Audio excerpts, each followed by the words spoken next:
नमस्कार, मैं हूं रविधर और आप देख रहे हैं सनातन पथ विद रविधर। यदि आपने अभी तक हमारा ये चैनल सब्सक्राइब नहीं किया है तो कृपया लाइक करें, सब्सक्राइब करें और शेयर करना न भूलें। आज मैं आपके साथ एक अलग विषय पर बात करना चाहता हूँ। आज 19 जनवरी है। आज से ठीक 35 वर्ष पहले कश्मीर में एक भयभीत करने वाली घटना घटी थी, जो कश्मीर के इतिहास का एक विभत्स चेहरा प्रस्तुत करती है। उसके बारे में बात करना चाहता हूँ। मैं जब 19 जनवरी की रात का वो दृश्य याद करता हूँ, तब कश्मीर का अल्पसंख्यक शांति प्रिय कश्मीरी पंडित एक मुस्लिम बहुल्य राज्य में अपने प्राणों को हथेली पर लिए जिहादियों के लाउड स्पीकरों से रलिव गलिव तत्सलिव के नारे सुन रहा था, और राज्य का पूरा तंत्र उस सहमे कश्मीरी पंडित के विरोध में खड़ा था। तो उसको कैसा महसूस हो रहा होगा, इसकी कल्पना करना मुश्किल है। क्या वो दर्द किसी भी गैर कश्मीरी को समझ में आ सकता है? नहीं, समझ वही सकता है जिस पर बीत गई हो। वह रात कितनी भयावह थी, इसको शब्दों में कहना कठिन है। जब कश्मीरी पंडितों को चुन चुन कर मारा जा रहा था, उनके घरों को आग के हवाले किया जा रहा था, उनके कारोबार को नष्ट किया जा रहा था, उनकी बहू बेटियों की इज्जत दांव पर लगी थी, केवल इसलिए कि वो हिंदू थे। चारों ओर भय का वातावरण था।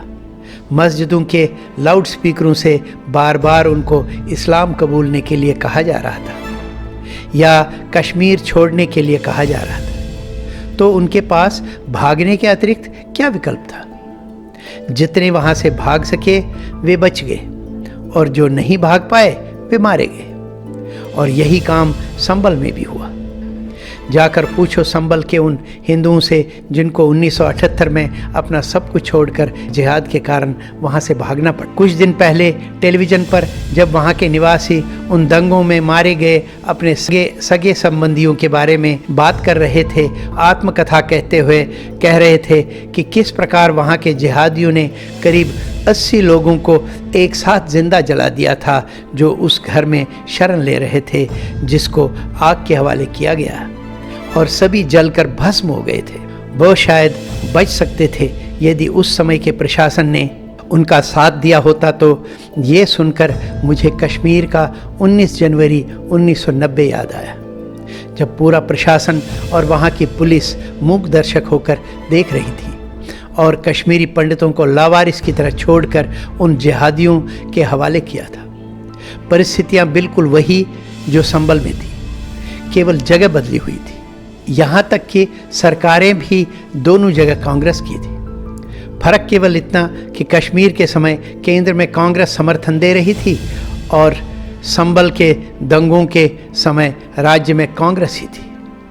फारूक अब्दुल्ला उस समय कश्मीर का मुख्यमंत्री था, जो कश्मीरी पंडितों को उन जिहादी भेड़ियों के हवाले करके लंदन भाग गया था। वही जल से जुलूस, वही पत्थरबाजी, वही आगजनी, वही दरिंदगी, वही वैशीपन और वही नरेटिव, वही अल्लाहू अकबर, वही पाकिस्तान जिंदाबाद और वही हिंदुओं के काटने के नारे, जिसका समर्थन वही राजनीतिक पार्टियां आज भी करती दिखती हैं, जो तब कश्मीरी पंडितों के विरोध में बोलती थी। चाहे संबल हो या कश्मीर, फर्क साफ है, केवल मुस्लिम तुष्टीकरण, जिसका बेस जिहाद है। आतंक का कोई धर्म नहीं होता, ये कहने वाले ज़रा पीड़ित कश्मीरी पंडितों और संबल के हिंदुओं से तो पूछे। जब धर्म देखकर हिंदुओं का कश्मीर में नरसंहार हो रहा था, ये नैरेटिव भी स्थापित किया गया कि कश्मीरी पंडित बुज़दिल हैं, उन्होंने मुकाबला नहीं किया। मैं पूछता हूँ, वहाँ हिंदू थे ही कितने? मुश्किल से 3% और 97% मुसलमानों के साथ मुकाबला कैसे कर सकते थे? इसलिए उनको अपना स्थान छोड़ना पड़ा। परंतु संबल में तो हिंदू कम नहीं थे, उनको अपना स्थान क्यों छोड़ना पड़ा? केवल मुस्लिम तुष्टीकरण, जिहाद के कारण ही तो। हिंदू अहिंसा प्रिय होने के कारण हर एक को अपना जैसा शांति प्रिय ही समझता है। अपने पड़ोसियों तक को अपना समझते हुए उन पर भरोसा करता है और जिहादिक मानसिकता वाले वही पड़ोसी उसका फ़ायदा उठाते हैं। कश्मीर में भी ठीक यही हुआ। जिनको सब लोग पाकिस्तानी आतंकवादी कहते रहे वे कोई और नहीं, उनके पड़ोसी, उनके दोस्त, उनके जान पहचान वाले थे, न कि पाकिस्तानी जो भेड़ की खाल में भेड़िए थे। कोई कैसे भूल सकता है कि गिरजा तिक्को के साथ जो हुआ वो उसके जान पहचान वाले मुस्लिम साथियों ने किया, न कि किसी जिहादी आतंकवादी ने। उनके साथ हुई दरिंदगी में कोई पाकिस्तानी शामिल नहीं था। मशहूर लेखक और कवि पंडित सर्बानंद कौल और उनके छोटे बेटे को भी जिहाद के नाम पर उनके ही जानने वाले पड़ोसियों ने मारा। उस कत्लेआम में भी कोई पाकिस्तानी शामिल नहीं था।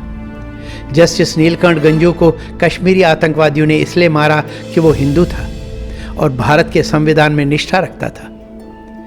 पंडित टिकलाल टेपलू को किसी पाकिस्तानी ने नहीं मारा, बल्कि कश्मीरी आतंकवादी ने मारा।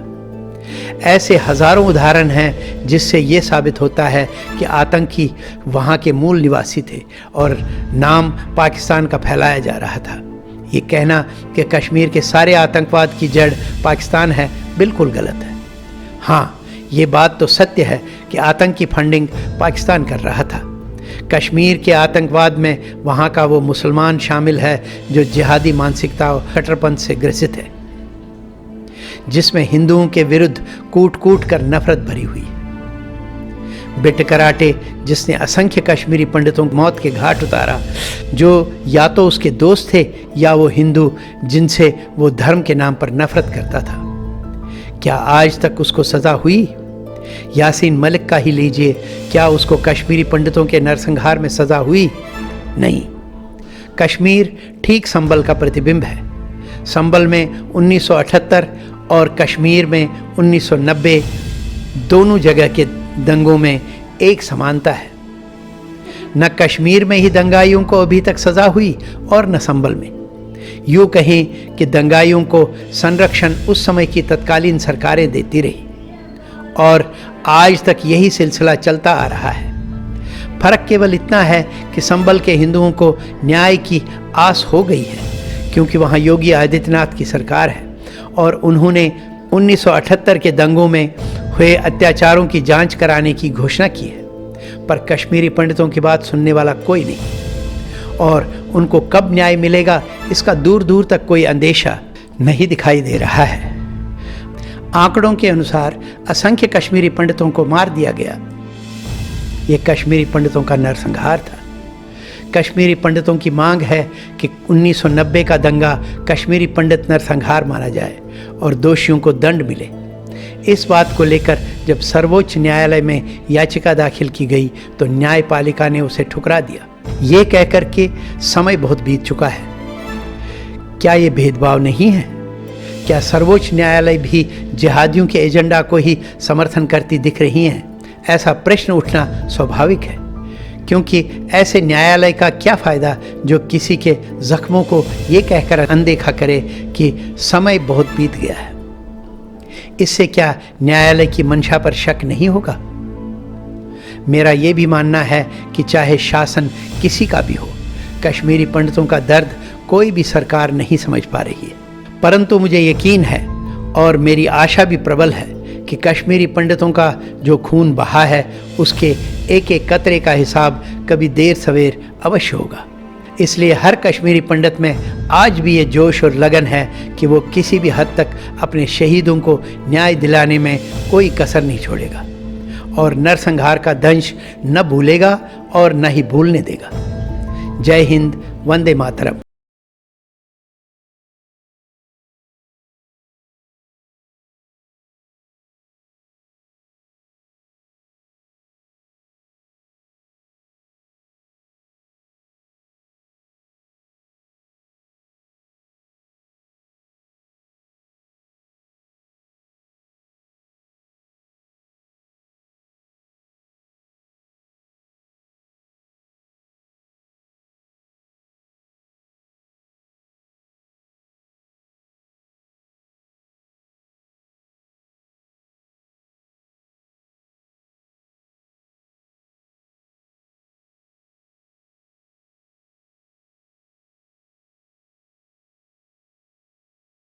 आंकड़ों के अनुसार 5,000 से अधिक कश्मीरी पंडितों को मार दिया गया।